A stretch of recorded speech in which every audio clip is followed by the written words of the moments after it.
Hi, everyone. Welcome to the Florida Springs Council webinar series. We're really glad that you could be here with us this evening. This is the first in a series of Springs Advocacy 101 webinars where we're going to try to get everybody up to speed on the various programs, policies, and issues that really affect the health of our springs across the state. Today, we'll be talking about the players and policies that impact springs, and I'm happy to have FSC Communications Director Chloe Doherty here with me. Thank you, Ryan. And thank you for everyone joining today. I look forward to this series, learning from Ryan as we talk about the players and policies. Just some housekeeping before we dive in on Springs Advocacy.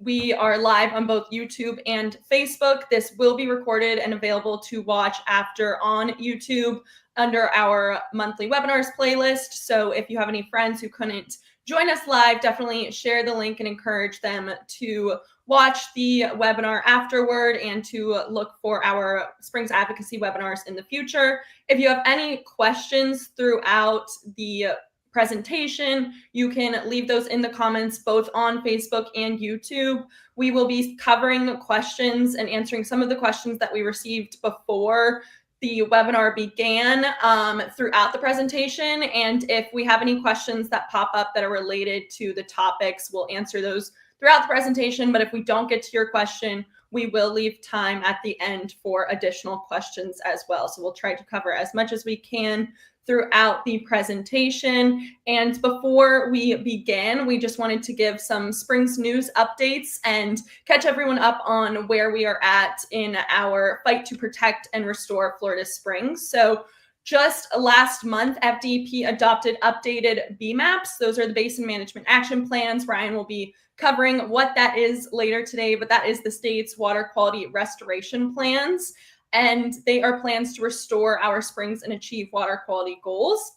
FSC and 10 other conservation groups from across the state, from Wakulla Springs and the Panhandle all the way down to South Florida and the Everglades, filed a request for an extension of time to challenge 11 of FDEP's Basin Management Action Plans just last week. And we have spent the past month analyzing the updated BMAPs and see that the plans still fall short and will not restore our springs. And we will be hosting a BMAP webinar on August 27th, covering all this information, covering the shortcomings of FDEP's BMAPs and really getting into the issue.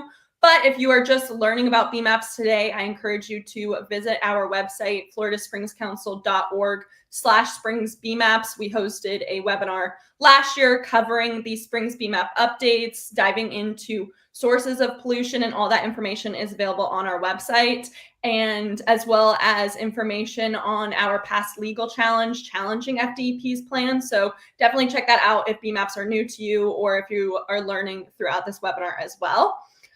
Last month, our webinar in our monthly webinar series was a wrap-up of the 2025 legislative session. If you're interested in advocating for springs in the Capitol, I definitely encourage you to check out our last webinar to get up to speed on what bills passed during the 2025 legislative session, what bills we were able to defeat, what bills passed that we support or do not support, and a touch on the budget as well. That is available to watch on YouTube, and it has all bills covering from springs to natural lands and our wildlife as well. And last update, we have an exciting upcoming event. We will be at First Magnitude Brewing Company on August 2nd with Old Florida Vibes for another Swamp Boogie event. This is a great time with a lot of local vendors and artists, live music, and an opportunity to connect and chat with other Springs advocates and Springs lovers. And another exciting part of that is that we are having a skate deck auction, which is live online to bid for skate decks from an incredible lineup of artists, from Old Florida Vibes to Into the Wilderness to various different artists from across the state, and they are incredible. I definitely suggest you bid and check that out online. I think we'll put the link in the comment section so you can check that out. That is all the updates I have, and Ryan, I'm going to kick it back over to you. Thank you, Chloe. All right, we're going to get rolling here. Go to move. There we go. So a few disclaimers but as we get started. There are dozens and dozens of environmental programs in Florida, far more than we could cover in a single webinar. I'm kind of worried about how long this one's going to take. So we're going to be focusing on programs and policies that directly relate to springs protection. We're going to go over the programs and policies as they exist in statute or rule, not as they are implemented. As clear by the state of our waters, these agencies and programs are more or less all failing to protect our water resources. But the problem in Florida is not the laws and rules, but how they're implemented by our state agency. We're going to be diving more into those programs, some of the issues with them in future webinars of this Springs 101 series. But here we're just kind of laying the groundwork for how they should work if they were implemented correctly. So by no means is what I'm going to be describing today necessarily what's actually happening at the state level. Finally, the players we're focusing on today are all official government entities. There are many other players in the springs and water realm, including industry groups, conservation organizations, and advocates, and of course, the legislature. And all of those have a major effect on environmental laws and rules. Next slide. So to get us started, I'm going to start with a high-level overview of the entities responsible for implementing water and growth management programs related to springs protection. The first one, of course, the main is the Florida Department of Environmental Protection. That is DEP for short. There's a lot of acronyms in the water world, and one of the things I'm hoping to accomplish today is to get you all familiar with those acronyms because I really dislike trying to say all these long names. So DEP for short. They are the state agency responsible for implementing and enforcing water quality laws and rules in Florida. Beyond just implementing and enforcing the laws and rules, they also control most of the water funding programs, including selecting projects for springs restoration funding, the Water Quality Improvement Grant Program, the Alternative Water Supply Grant Program, the Clean Water State Revolving Fund, and the Drinking Water State Revolving Fund. DEP is also in charge of Florida's environmental land conservation programs like Florida Forever and managing conservation lands that are in the DEP program like state parks once they're acquired. This is one of the areas where I think DEP really shines, both in terms of their selection of lands for acquisition and the management of lands once acquired. And that's one of the reasons we were so disappointed that the legislature only provided $18 million in funding to Florida Forever this last legislative session. DEP is run by a secretary who was appointed by the governor and confirmed by the Senate. Who the governor appoints to be DEP secretary says a lot about how the administration wants to manage our waters, what kind of value they put in protecting the environment. And unfortunately, our current DEP secretary has no experience in environmental policy, science, or management. The second agencies that we want to talk about are water management districts. Florida has 5 regional water management districts. Their lines are roughly drawn to the major hydrologic basins. You have South Florida, Southwest Florida, St. John's, Sewanee, and Northwest Florida. While the water management district's activities have expanded over the years, their core mission is to make decisions over who can use water in Florida through the issuance of consumptive or water use permits. Some water management districts call them consumptive use permits. Some of them call them water use permits. It's all the same thing, just different names. Because they control access to water, the water management districts are most likely, in my opinion, the most important entities in the state at determining how and where Florida develops. Historically, water management districts have also acquired critical lands to protect water resources through a variety of programs over the year. However, that has slowed down during recent years for some of the reasons we'll talk about. Water management districts are an example of a type of government called a special district. There's special districts all over the state. You can think of mosquito control districts, lots of different special districts. However, the largest special districts in Florida and some of the largest in the nation are our water management districts. To be effective, special districts should have 3 attributes. They should be specialized in their mission. They should have a limited and defined territory, and they should have autonomy in policy and budget decisions. While the districts are still specialized, and they still serve the defined territory, they have sacrificed their policy and budget autonomy to politicians and the Department of Environmental Protection. And as expected, this loss of autonomy has led to negative outcomes for Florida's environment and Floridians. Each water management district is overseen by a governing board appointed by the governor and confirmed by the Senate. For many years, water management district governing boards included diverse representation of interests, including environmentalists, developers, agricultural producers, lawyers, engineers, kind of span the gamut of folks who would have an interest in how we manage our water resources. Since Rick Scott's time as governor, the governing boards have become dominated by representatives from regulated industries, which has eroded the effectiveness of the districts as well as the public's faith in these agencies. It was actually only this year that a law was passed prohibiting water management district governing boards from accepting payouts from the industries that they regulate. To say that the water management districts are captured would probably be an understatement. The districts have the constitutional authority to raise revenue through property taxes to fund their operations. For decades and decades, the districts use these powers very effectively and responsibly. It led to a lot of progress in protecting our water resources. However, again, starting with Governor Scott and continuing on with Governor DeSantis, the districts have slashed those ad valorem property tax rates.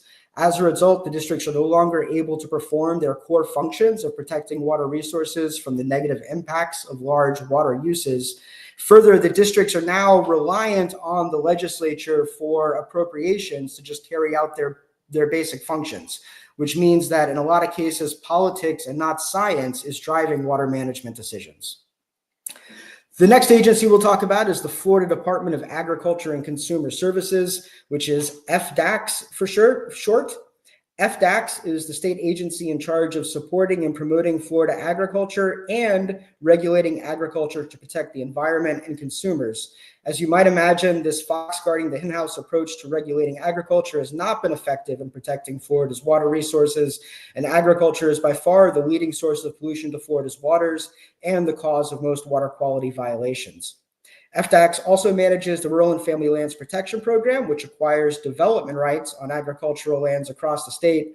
Unlike Florida Forever, these lands are privately owned, so there is no public access, and they often remain in intensive agricultural production. So although you won't have development, you'll still have a lot of the pollution and large water uses associated with intensive agriculture. FDACS also includes the Florida Forest Service that manages Florida state forests, which are some of my favorite lands to get out and hike and explore. The Commissioner of Agriculture is a statewide elected position and serves on the Florida cabinet. I think it's notable that agriculture is the only industry in Florida with an elected official serving on the cabinet. Next, we have the Florida Wildlife and Conservation Commission. This is FWC for short. FWC is a constitutional agency responsible for managing fish and wildlife resources in Florida. FWC does many things. Probably most notably for people like me who like to fish, or for hunters, they're the ones who establish the rules in Florida as to what species you can take, size limits, things like that. FWC is led by a 7-person commission appointed by the governor and confirmed by the Senate. Of all the governmental entities we're going to cover today, FWC probably has the least to do with protecting Florida's waters. And finally, we have local governments. In Florida, we have 67 counties and more than 400 municipalities. Municipalities are cities, towns, villages. Those terms are all interchangeable in Florida. They don't really mean anything, just what people want to name their specific place they live. Each local government, of course, is governed by an elected body that's often called a council or a commission. Among many responsibilities, local governments control, to the extent that they're not preempted by state law, where, how, and when new development occurs. And they can do this through a variety of programs, including comprehensive planning, zoning, and local ordinances. All right, so now we're going to kind of dive into the different programs that are implemented by each one of the agencies we just went through. First is that I think is most important, maybe tied with consumptive use permitting, and that is basin management action plans. These are plans that are created and adopted by the Florida Department of Environmental Protection We call these BMAPs for short. So Basin Management Action Plans equals BMAPs. What they really are is water quality restoration plans intended to take a polluted water body and bring it back to achieving water quality standards. BMAPs are very important because they're the only statewide regulatory program intended to improve water quality in polluted water bodies. So if the BMAPs fail, so will our springs, rivers, lakes, estuaries, and coasts. Almost 90% of outstanding Florida springs are polluted by excessive nitrogen. Some of those also have issues with phosphorus. To the extent that they are violating water quality standards and require one of these Basin Management Action Plans or BMAPs. And as Chloe said, on June 27th, DEP put forward 28 new BMAPs spanning from the St. Lucie River in Southeast Florida all the way to Wacala Springs in the Panhandle.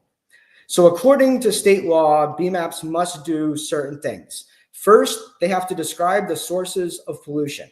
So they have to say how much pollution is coming from agriculture, septic tanks, urban fertilizer, wastewater, atmospheric deposition, CAFOs, biosolids, whatever the pollution sources are in that basin.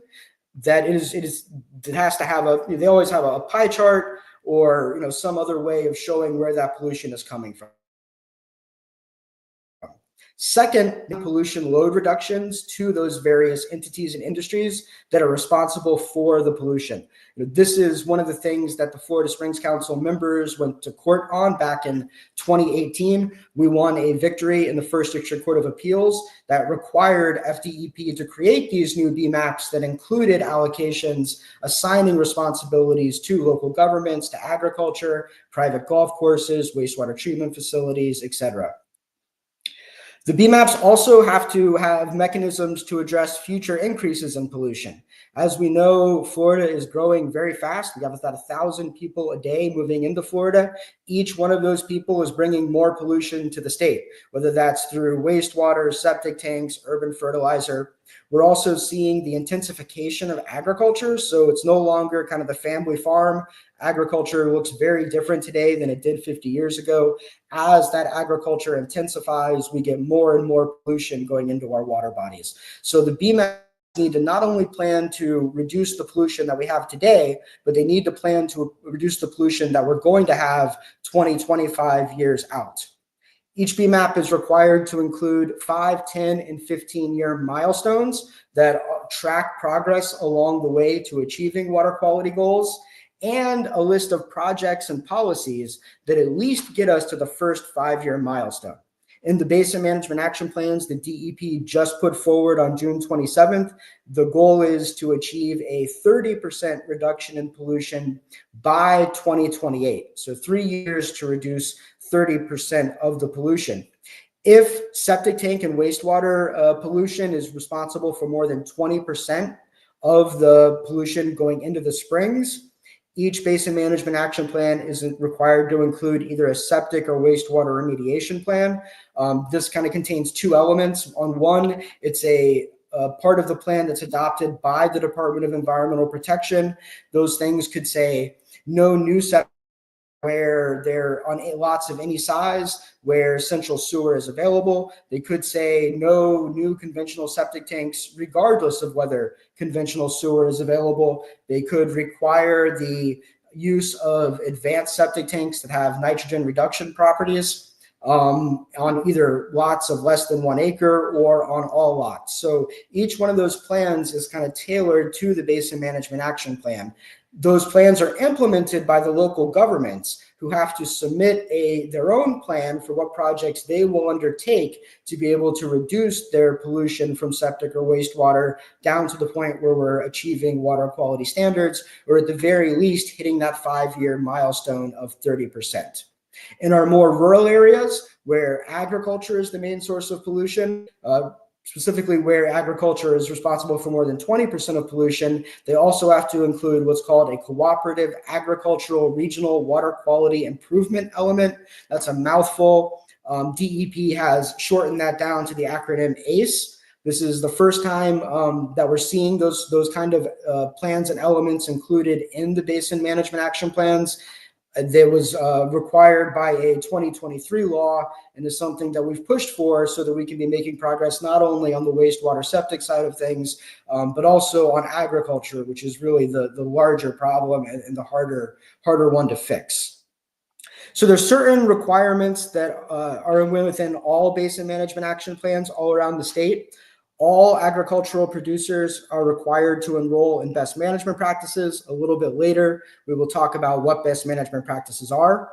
No new septic systems are allowed on lots where connection to central sewer is immediately available. So if you have a central sewer line running in front of your house, you have to connect to that system if you're new development, as opposed to putting in a septic tank. And it requires advanced septic systems on lots of less than 1 acre. There's some additional rules that only apply to basin management action plans within outstanding Florida Springs. All local governments within a basin management action plan area for an outstanding Florida spring are required to adopt urban fertilizer ordinances. We'll talk about that more in our local government section. It prohibits new wastewater treatment facilities that do not achieve advanced wastewater treatment standards. Advanced wastewater treatment standards are generally considered to be less than 3 milligrams per liter nitrogen, and it prohibits the new hazardous waste disposal facilities and the land application of Class A or Class B biosolids. Now, we received a whole lot of questions on basin management action plans in advance of the webinar. We're actually going to hold those for next month. As Chloe mentioned, on August 27th, we are going to have a webinar solely dedicated to the basin management action plans that were proposed by DEP on June 27th. If you asked a question on BMAPs, I promise we'll cover all of those questions then. The second policy that we're going to look at program is also implemented by the Department of Environmental Protections, and it's kind of a wide bunch. It's statewide rules. So in many instances, the legislature will mandate the creation of a statewide rule in law.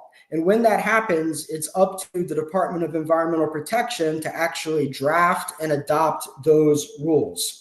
Examples of DEP rules that impact water quality are environmental resource permits and stormwater rules, consumptive use permitting harm rules, and rules regulating the spread of sewage sludge. So we'll spend a second going through some of those. Environmental resource permits is a big one.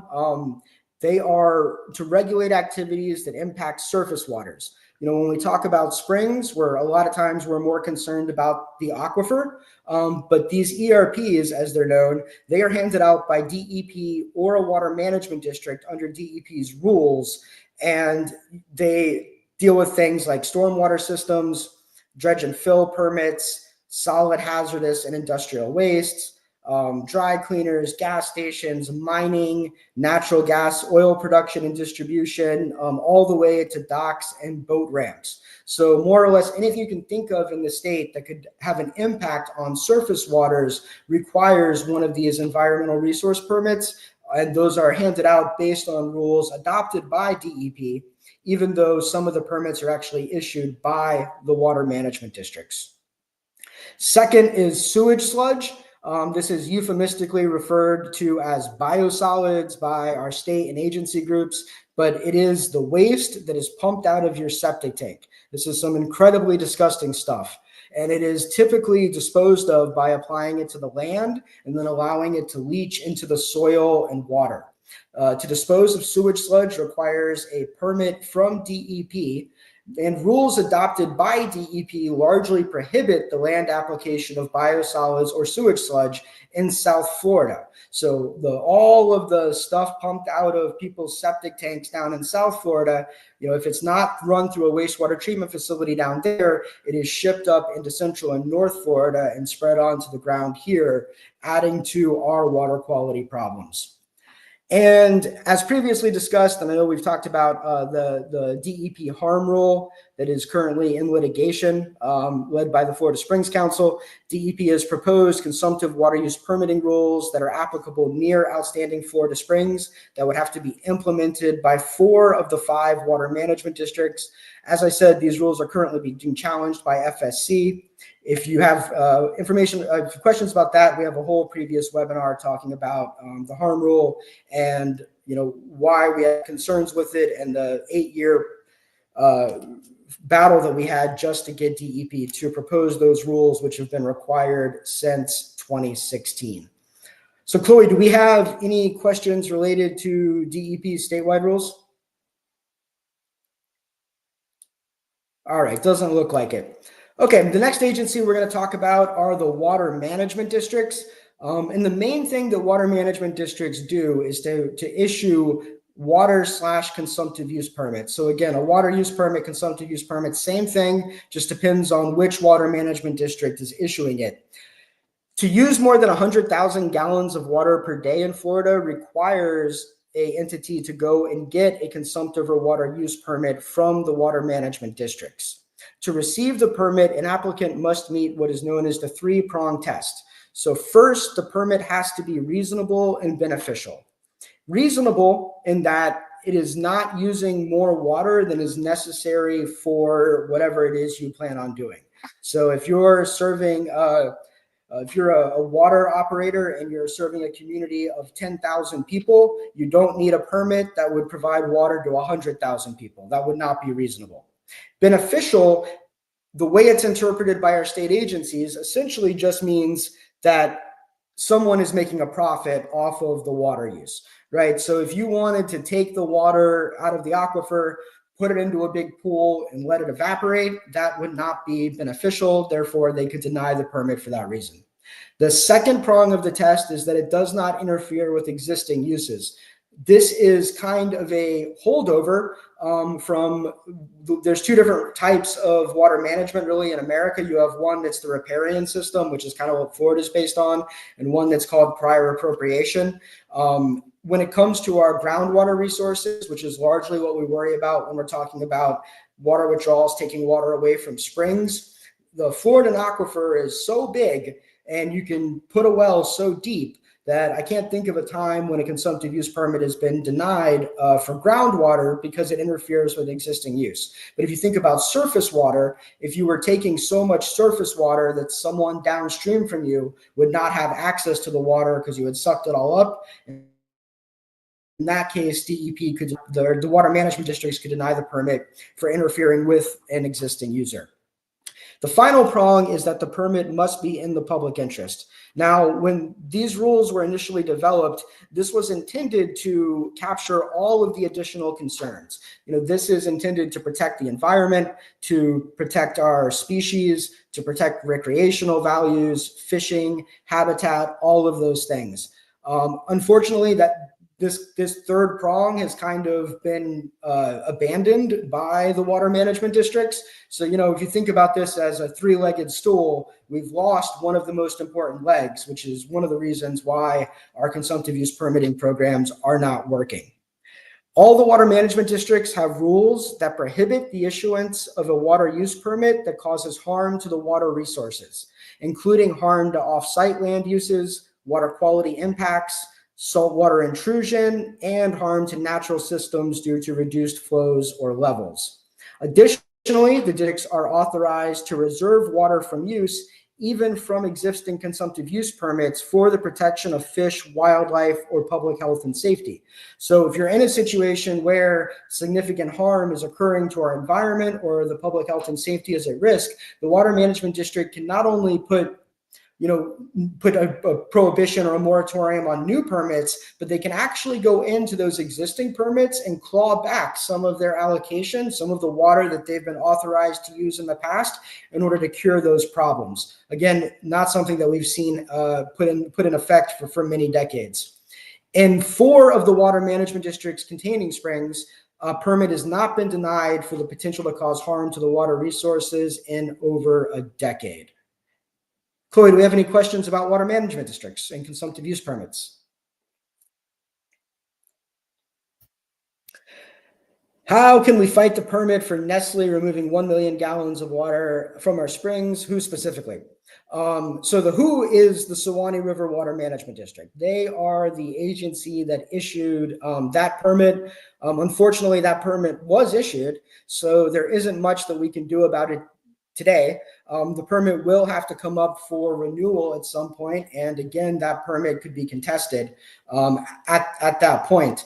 But in general, the Nestle permit gets a lot of attention. It's one of the more egregious permits because it is right along the springs of the Santa Fe River, which is already suffering significant harm due to overpumping. But it's just one of literally hundreds of permits that are causing the decline in our water resources. And the largest permits that we have in the state are typically by the utilities. The Jackson Electric Authority, various utilities around the state that provide water. A lot of those permits can be 30, 40 million gallons a day or more. I think the JEA permit in Jacksonville is over 100 million gallons a day, compared to the 1 million gallon a day Nestle permit. So that is a very egregious permit, but by no means is it, the permit causing all of the harm to the Santa Fe rivers and springs. There are, many permits, and most of the water use in that area is actually coming from agriculture. Any other questions? All right, moving on, but staying with the water management districts. Another thing the districts are responsible for is setting minimum flows and levels. And these are adopted by rule. Minimum flows and levels are known as MFLs. So minimum flows and levels, or MFLs, are the limit at which further withdrawals would be significantly harmful to the water resources or ecology of an area. Minimum flows are applicable to springs, estuaries, streams, and springs, while minimum levels are developed for lakes, wetlands, and in a couple cases, aquifers. Water management districts were required to adopt minimum flows for all outstanding Florida springs, except those in the Northwest Florida Water Management District in 2016 by the Florida Springs and Aquifer Protection Act. Now, the MFLs don't have any regulations themselves. They are simply a determination of when significant harm due to water withdrawals would occur. And then the rules come later on and what we'll talk about next. But before we get there, are there any questions about MFLs specifically?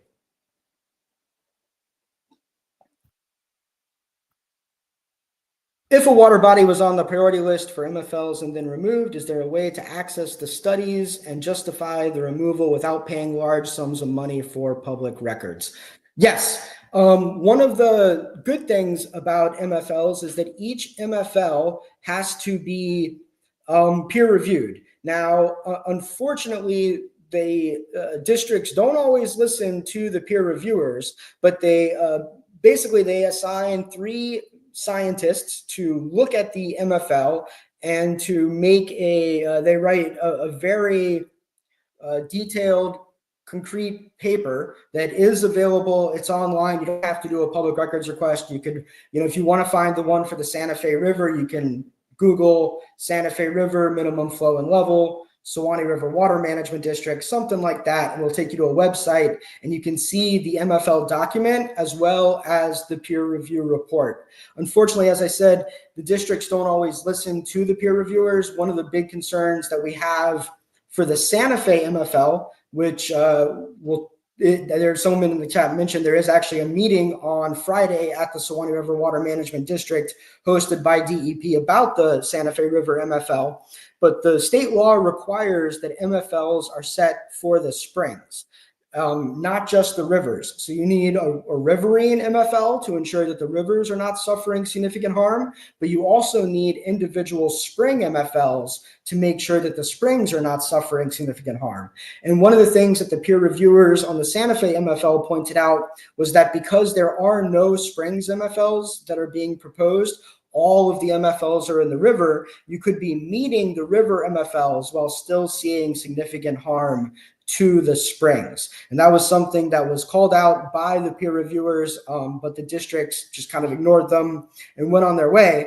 But you can really, there's lots of data, lots of analysis, both from the districts and from the peer review that is available. I'll also say when it comes to public records, in my experience, the water management districts have been pretty good about fulfilling public records requests and not charging. DEP is much the opposite. I've found DEP to be both very slow and very quick to charge exorbitant sums for us to access the public records that we have constitutional rights to. But I haven't found that to be the case with the water management districts, local governments, actually a lot of our state agencies. That seems to be something more coming from DEP and the governor's office. Any other questions, Chloe? All right, so the next one we have is what happens if one of those minimum flows and levels is being violated. So they make the MFL, they have the meters tracking the flow, and they find that the flow has gone below that minimum flow and level point to the extent that significant harm is happening to the water resources. In that case, either DEP or the water management districts are required to adopt a MFL recovery or prevention plan. Now, recovery plans are for where water bodies are already experiencing significant harm today. So that's like the case in the Santa Fe River. The water withdrawals have already depleted the river and springs to the point that a significant harm is currently occurring. But if you go to Silver Springs, they have a prevention plan. And hopefully they'll have a new, better prevention plan. But there, when the districts are saying they're looking at the projected water use 20 years out and saying at the rate that we think water use will increase, we will violate the MFL within 20 years. So we need a prevention plan to stop that from happening. If the MFL recovery or prevention plan only has to be adopted by one water management district, then it is actually the water management district that develops and adopts the plan. In some of these instances, like in the Santa Fe, where we have water withdrawals that are coming from multiple districts, in that case, we have water withdrawals from both the Suwannee River Water Management District and the St. Johns River Water Management District that are creating the significant harm to the ecosystem. In that case, DEP takes over, and they are the ones who are adopting and implementing the plan. And that's what we're seeing happen in the Santa Fe Basin. For outstanding Florida springs, the MFL recovery plans must restore spring flow to the point where significant harm is not occurring within 20 years.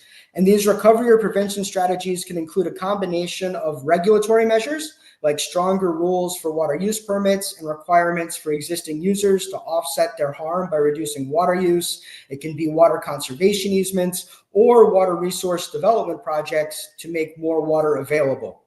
And as we said, DEP is currently finalizing the first post-Florida Springs and Aquifer Protection Act MFL recovery strategy for the Santa Fe River and Springs.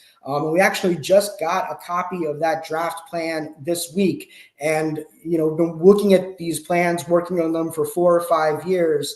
And unfortunately, the plan that was put forward by DEP this week is significantly weaker than the plans that we had seen in the past. The plan relies almost exclusively on a multi-billion-dollar project to pump treated wastewater from Jacksonville to the Santa Fe Basin and then use that to recharge the aquifer. So the permits that have been handed out, for the last 20 years that have been causing the harm, those permittees really won't have to do anything to reduce or offset their use.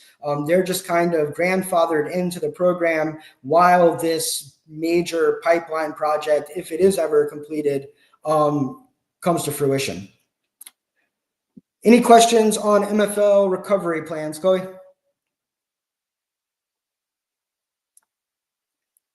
If water use permits are not allowed to cause harm, why are some springs and rivers suffering significant harm from overpumping? That is a good question.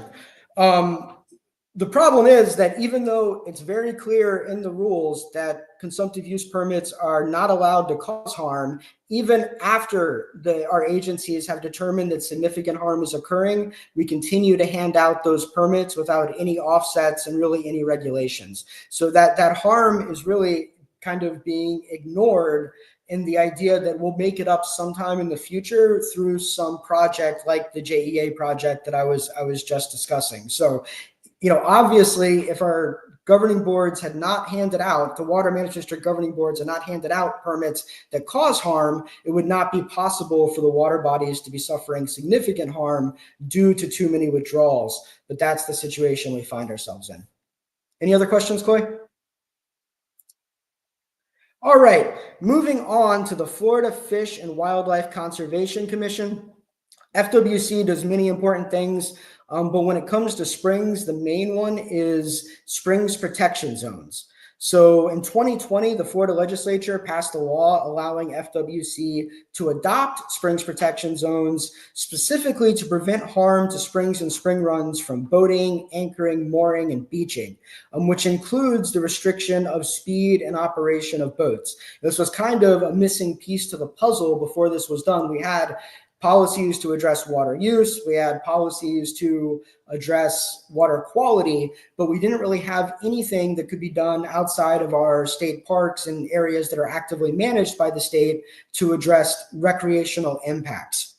FWC adopted rules to implement that program in 2021. FSC helped to write those rules, and shortly later, 2 springs protection zones were put into place.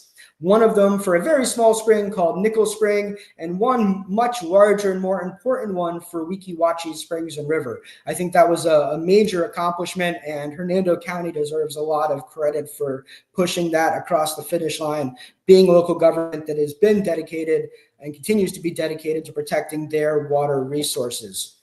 Those rules prohibited mooring, anchoring, and beaching of boats within these springs and spring runs.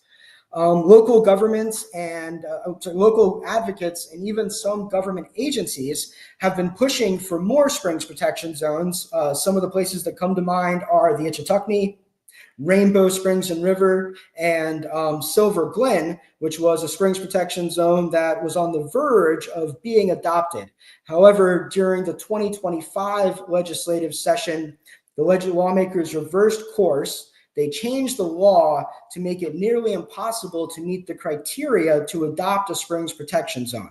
What the law now requires is that FWC has to determine that vessels are the predominant source of negative impacts to the spring or spring run.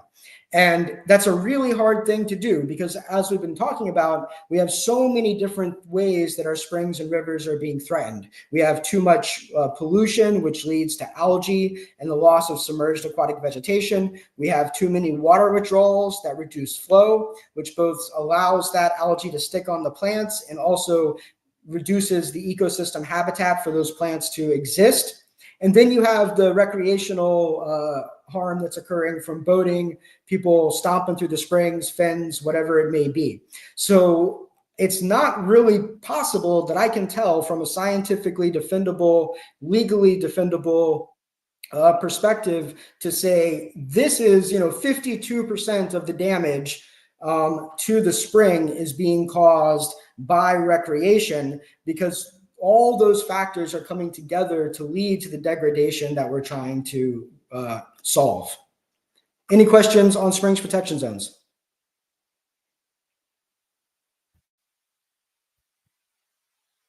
How do we prevent all motorists from tearing out the delicate infrastructure of the lower Ichetucknee River Basin? Yeah, the answer to that question is springs protection zones, right? That is what we have in state law that would allow a state agency to come in and say certain types of boats,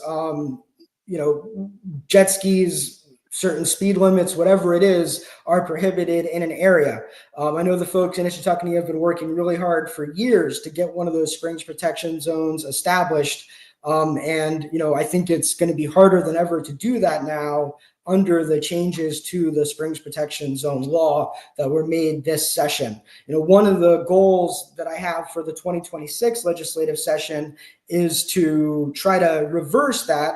I think that some of the changes that were made to statute that allow FWC to not only prohibit but regulate boats is a good change, because there's certain equipment that you can buy. For instance, when it comes to anchoring, you can have an anchor that does a lot of damage, but there's also some new pole anchors that do much, much less damage. But when it comes to that requirement that FWC is able to prove that boats are the predominant cause of degradation, I think that's a really unrealistic standard, and we need to take that out. That was a provision that was put into the law kind of at the last minute during session. It was tacked on to a must-pass bill from the legislature's perspective, which was the Freedom to Boat Act, heavily championed by Governor Ron DeSantis. A lot of times we see these situations in Tallahassee where we see a really negative statewide change to law in order to address a single, instance in one local area. So in this particular situation, the folks near Silver Glen that want to continue to tear up that spring run by bringing their boats in and anchoring and doing all the things they do there, they were very upset that FWC had it on its agenda for a meeting shortly after session to establish one of these springs protection zones. They went to Tallahassee. They found a favorable lawmaker in Senator Leak. Senator Leak is also the senator who came out in strong opposition to Akawaha restoration. So I think we know where he stands when it comes to protecting our springs and rivers. But he was able to get that law changed and passed without really any debate. And as a matter of fact, when we had another senator say, isn't this going to set back our protection of our springs, Senator Leak said, no, this is a step forward that will actually protect them, which is just categorically untrue.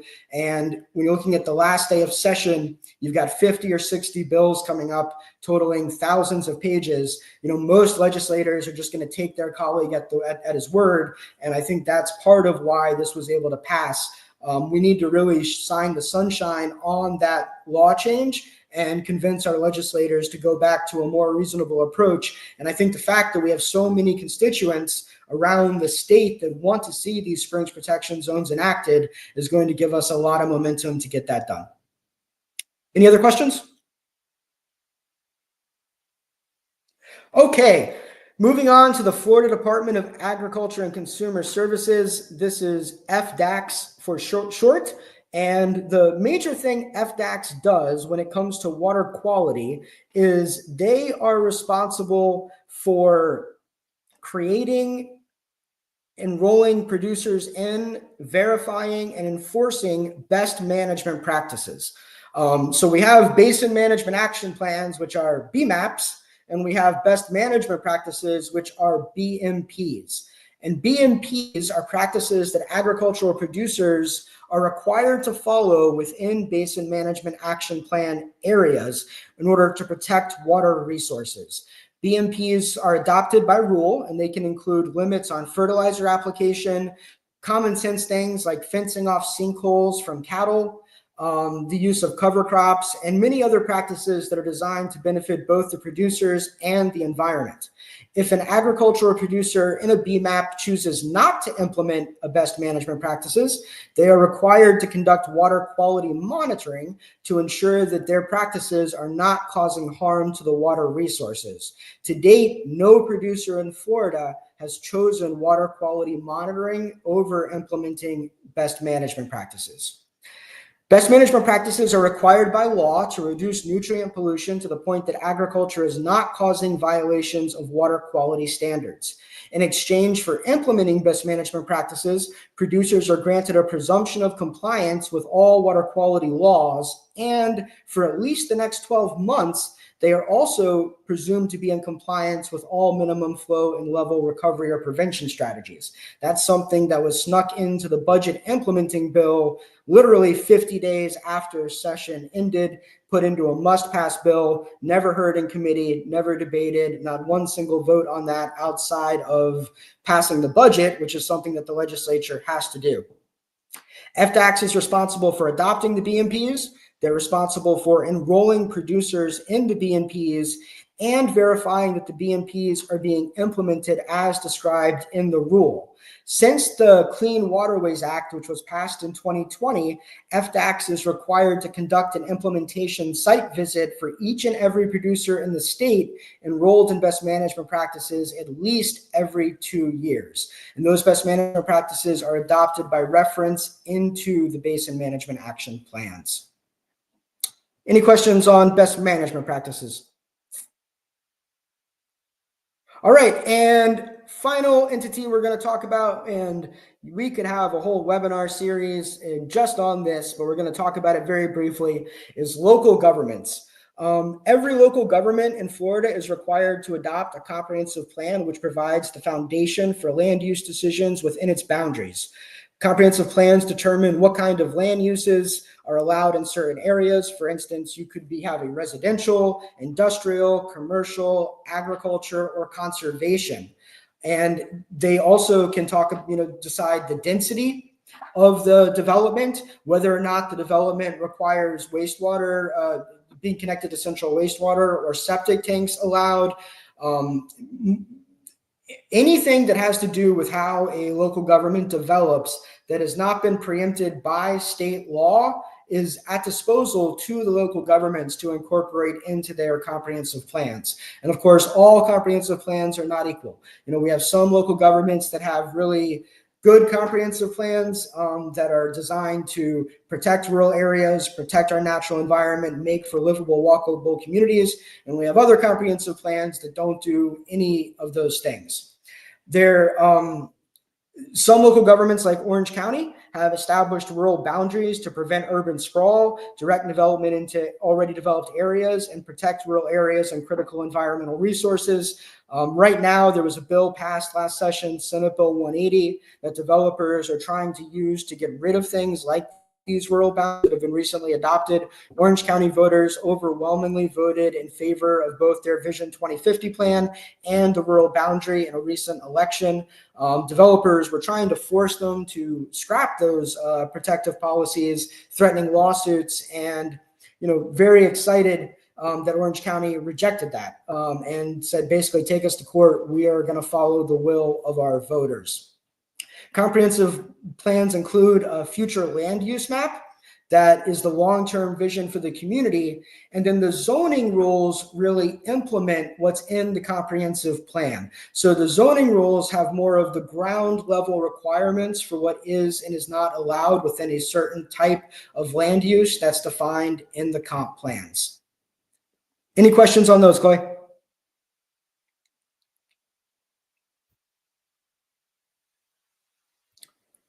All right, and finally, local ordinances. Again, I have to give the caveat that our state legislature is adopting an ever expanding number of preemptions. Probably should define what preemption is. The preemption is when the state tells local governments that you cannot do something. So theoretically, they should be doing that where they've replaced it with a statewide rule. So you can think of, there's things in the state that we want to be uniform, right? It wouldn't make, much sense if you went into a local government and a green light meant stop and a red light meant go, right? There's some things that we need to be uniform across the state, but unfortunately what we're seeing more and more out of Tallahassee is not replacing local rules with common sense state protections, but just removing protections altogether at the state level and also telling local governments, you're not allowed to do this at the local level either. Ordinances that can be adopted there's a wide variety of them. They include setbacks from waterways, irrigation restrictions, septic tank restrictions, and possibly most notably when it comes to water quality, urban fertilizer ordinances. All governments within a basin management action plan are required to adopt an urban fertilizer ordinance, but not all urban fertilizer ordinances are equally effective. Many local governments have chosen to adopt the minimum ordinance developed by the Florida Department of Environmental Protection, which does not include any blackout period, does not include a requirement for slow release fertilizer, or some of the other things we look for when we're trying to determine whether or not an urban fertilizer ordinance is a strong ordinance or a weak ordinance. However, local governments have stepped up, and over 18 counties and more than 110 municipalities have already adopted strong ordinances that contain blackout periods where most conventional fertilizer use is prohibited, or as well as contain requirements for slow release nitrogen. For instance, Alachua County's fertilizer ordinance, which I think is probably the strongest in the state, has an 8-month blackout period and a requirement that during the 4 months when you can fertilize, all fertilizer has to be at least 50% slow release. Any questions on local ordinances?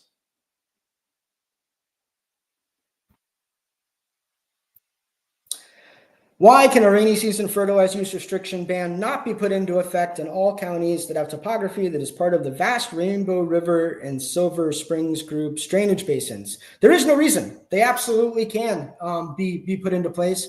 All the local governments have to do is to decide that they want to do it. And with the basin management action plans that are being adopted and the fact that local governments now have these pollution reduction targets that they have to meet, hopefully we're going to see more and more local governments deciding that they do want to adopt a protective ordinance, because it really is the lowest hanging fruit. You know, if you look at all of the options that are available to reduce nutrient pollution and to restore water bodies, by far the cheapest is adopting an urban fertilizer ordinance.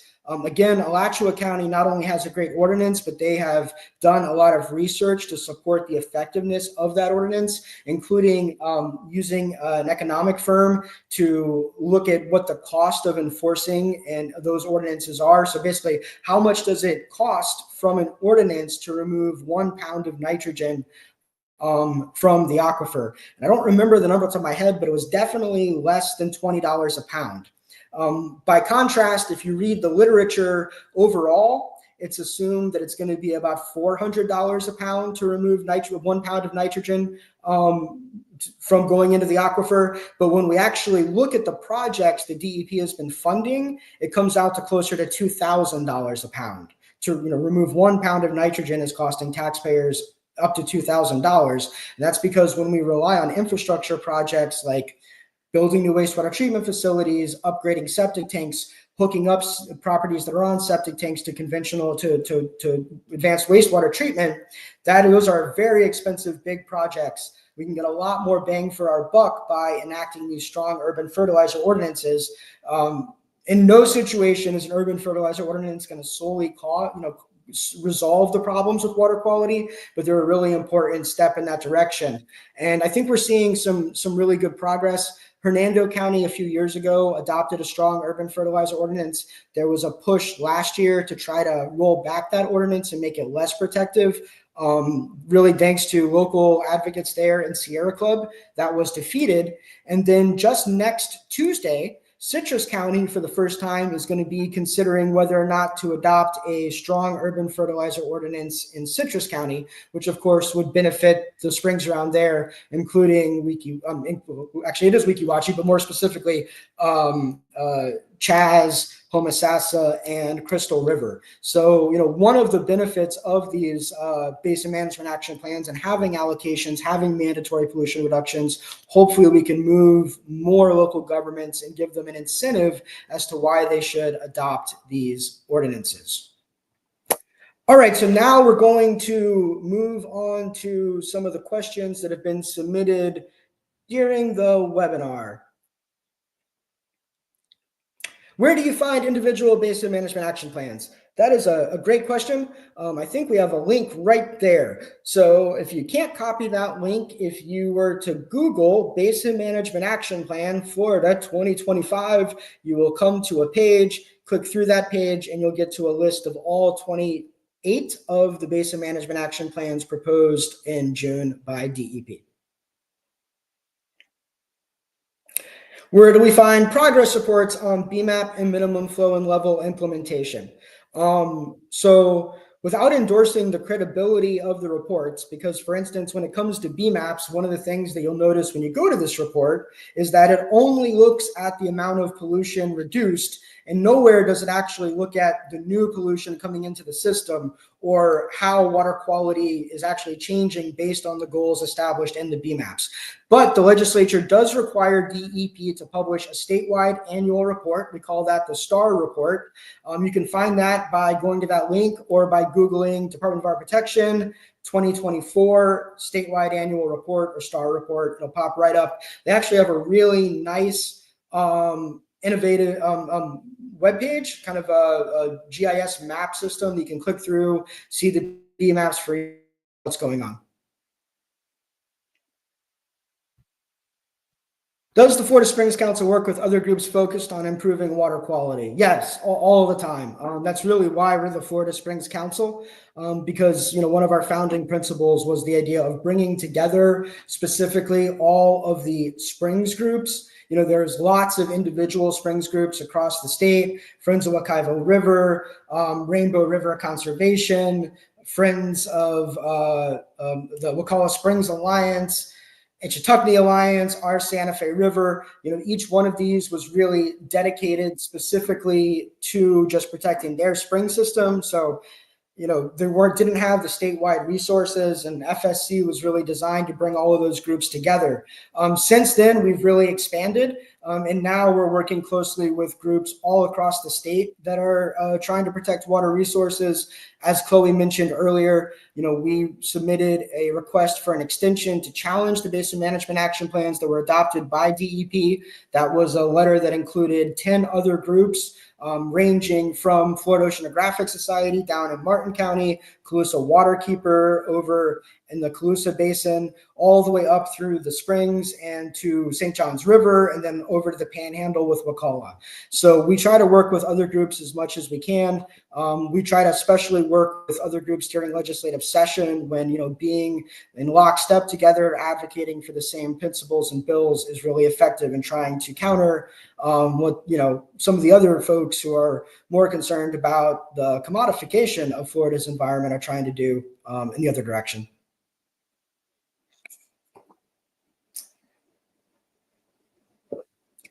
When asked whether consumptive use permits can be modified during drought, I was told this can be done. I remain doubtful. How can this be done? Right. Well, I actually mentioned earlier that every water management district has the ability to reserve water from use. So that could be not allowing new consumptive use permits, but that also does allow them to go into existing consumptive use permits and claw back some of the allocation in order to protect our water resources. Now, if you've been following along and you're hearing how I'm describing these programs versus the reality on the ground, I don't think that that's likely to happen under the current management of the districts and, under our current governor, but it certainly is one of the tools in the toolbox that every water management district has.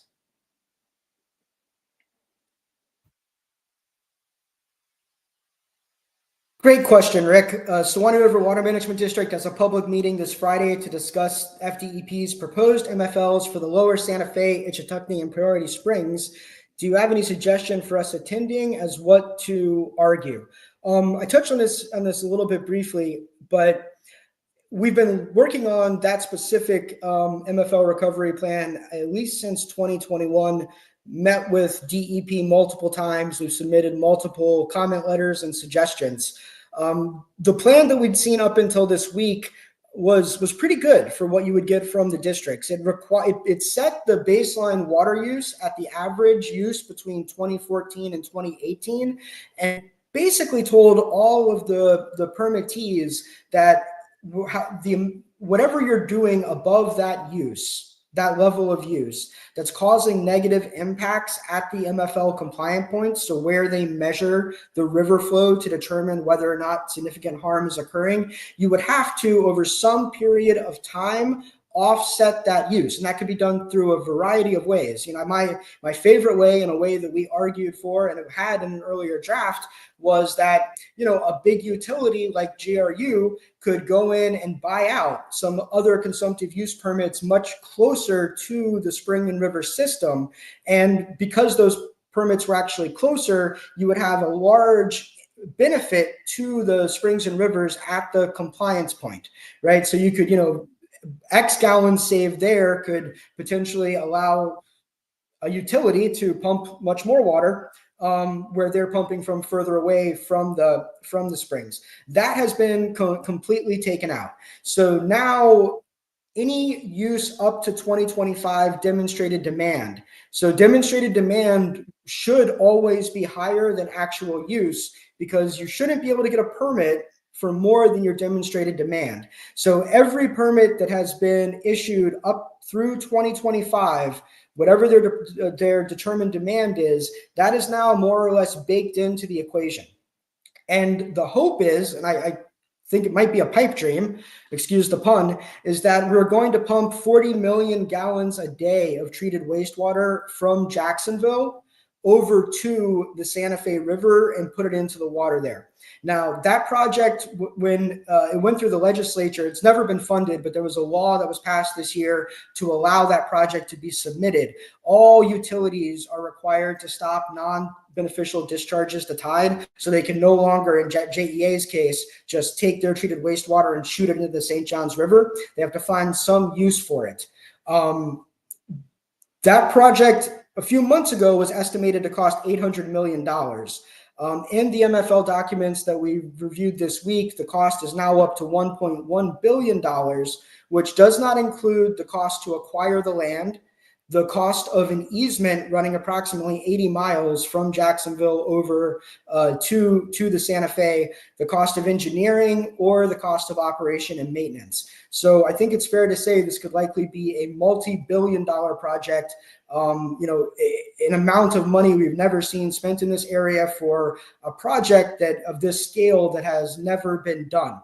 And the estimated completion date for that project is 2040. The MFL that they're adopting, the 20 years, this is 2025. So DEP took 9 years to propose this minimum flow and level recovery plan. Hopefully they actually will propose it this year so we can at least get progress started. But the goal there is to stop significant harm by 2045.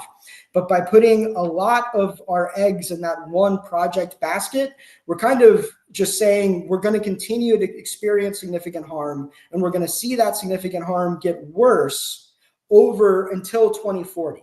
And then we hope that when this project comes online, assuming that we can get a couple $1 billion in funding, largely it's going to need to come from the legislature, then that will solve it.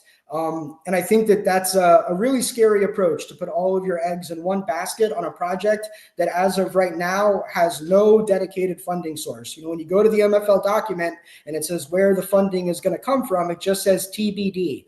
And I would like to see a lot more than to be determined if you're going to have this one project kind of be the base for the entire MFL recovery strategy. The plan actually explicitly states that this one project can cure all of the existing harm and all of the projected harm coming from our permits. So, I'm not opposed to the project. I think that we need these kind of investments in North Florida's water. I think that we need to be stopping non-beneficial discharges to tide. I think we need to be finding a better way to use this. I'm really interested to see where the land for the treatment wetland is going to go. If the treatment wetland were put in the Santa Fe Basin, replacing some very intensive agriculture, then we could not only get the water quantity benefits, but we could also get some, really, really great water quality benefits from, converting that intensive agriculture into a treatment wetland.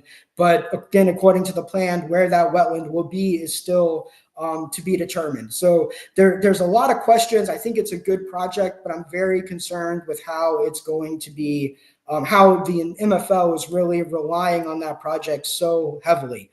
So if that's going to happen, we need everyone out there really advocating for the funding to make that project happen, because if it doesn't, we're going to be in bad shape. So I guess if I had a message, it's that, it's not okay to just allow significant harm to continue to occur for another 15 years.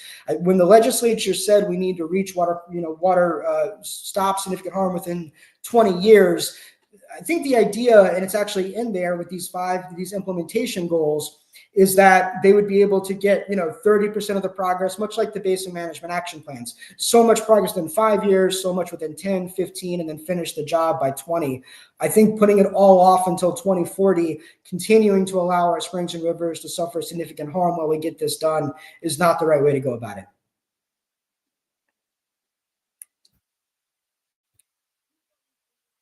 Wow, it depends on the two agencies we've talked about that actually have boards are the water management districts and the Fish and Wildlife Conservation Commission.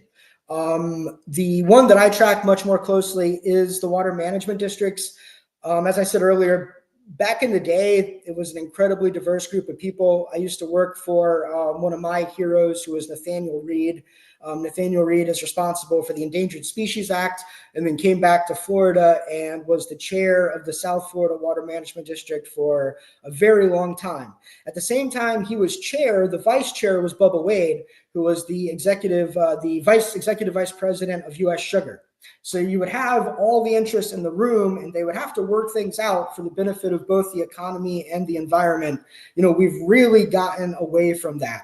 So at this point, when it comes to the water management districts, most of the folks on those boards are in industries that need permits from the districts themselves. So it's the regulated industries that are running the agency responsible for regulating the industry. There are a few exceptions here and there, but by and large, that's true. You don't have many current politicians serving on the water management districts, but it does seem to be a favorite place for former state legislators, former county commissioners, folks like that to go after their time in office. So no, definitely not experts, except maybe experts in making money. There's a big discussion in Lake County about on-site waste management systems replacing septics. Yesterday, the BCC voted against an ordinance requiring them, but are going to research and come back with a better proposal than the one today. What should they know as they try to form the best policy for septic tank replacement? One of the concerns that we have, kind of from a lot of talking and discussions with experts in the septic tank field, is there's really two different types of advanced septic tanks, just use the easy terms. And these advanced septic tanks are designed to remove nitrogen. So your current septic tank, your conventional septic tank, the one a lot of people have in their backyards in rural areas, it's designed to stop human health impacts. So to remove the things that make us sick, but they don't really have any benefit to environment, right? You get some nitrogen reduction when in the spray field, when the water travels through the plants and the root zone in the soil, but there's nothing happening in the tank. So one of these types of systems is the passive systems. The advanced systems is the passive systems. Those are the ones that are primarily going into place. And there's a lot of concern that they're not going to reduce nitrogen enough to achieve water quality goals, especially when you look at the high cost of putting those systems in. Now, on one hand, they cost less than the other types of systems I'll talk about, but we're already in a situation where, and I feel for people, because you bought or built a house and the state said you could have a septic tank. And now they're coming back and telling you that you have to replace the septic tank that they told you that you could have with a more expensive septic tank. And if we're going to be doing that, I think we need to be making sure that the new septic tanks that we're putting in are actually able to achieve the nitrogen reductions necessary to achieve water quality goals. The other type of system is basically like a miniature wastewater treatment plant in your backyard. Those systems can achieve much higher nitrogen reductions. If they're functioning well, they are great, but they require power, which, when you're talking about wastewater, as we know from some of our hurricanes and stuff, that, some of what's happening to local governments with hurricanes and come in, there's concerns when the power goes out, you can have some issues with those systems. There was a law passed this year that allows for a general permit for those systems to go in, which is supposed to make it easier to put the advanced kind of miniature wastewater treatment systems in the ground.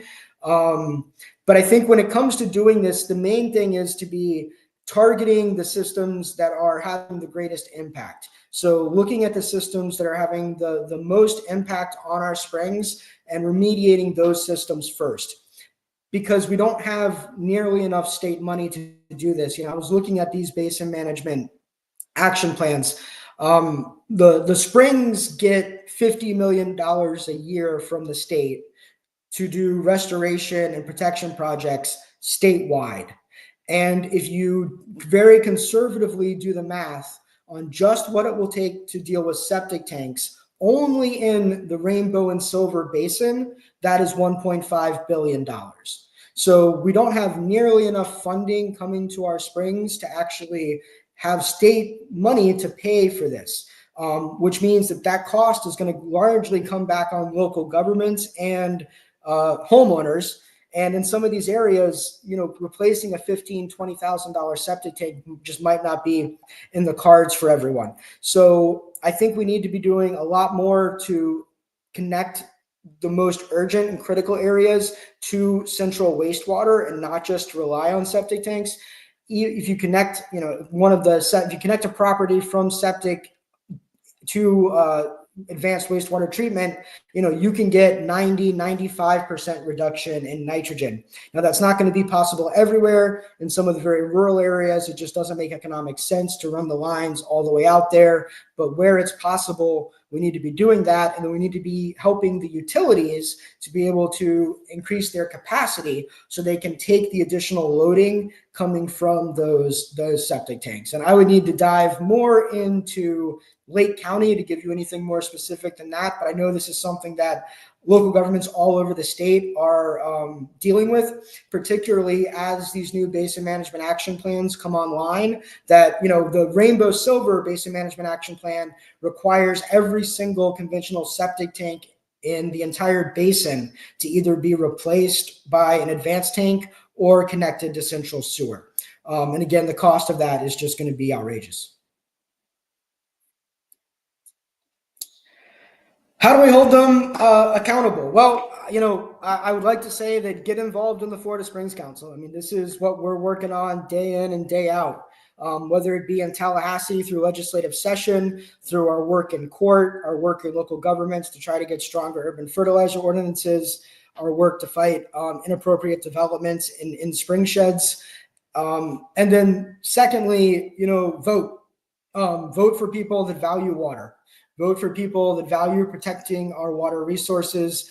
At the end of the day, as you probably noticed, most of the folks we're talking about are appointed by the governor, right? So I firmly believe that if you had a governor that was appointing better people into these positions, people that cared more about our water resources, then we would have much better outcomes coming out of these agencies. Because again, in most situations, the law is on our side. It's just not being faithfully implemented by the agency. And that's not due to the people on the ground. That's not due to the staff that's creating these plans, evaluating them. That is coming from these appointed positions by the governor and the people at the top, certainly not by the good people at the agencies doing the hard work day in, day out.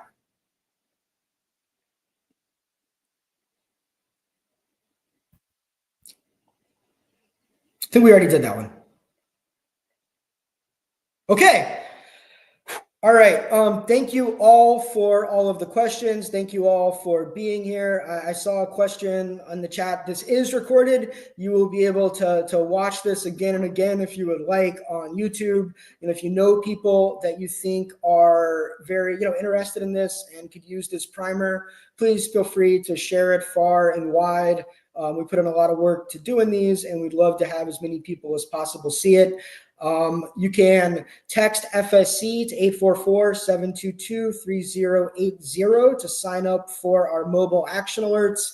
That's kind of our quick response system when there's something in the legislature or happening in one of these agencies and we need your help. We put out emails, we put it on social media, but probably the easiest way to access this stuff is to sign up for those mobile alerts. Become a Springs advocate. By scanning the QR code, you'll get all of our information, all of our alerts and everything. That is totally free. And if you're feeling generous, we'd love to have you join Florida Springs Council as a member and help support the work that Chloe, Brenda, and I are doing every day to try to protect our springs and rivers.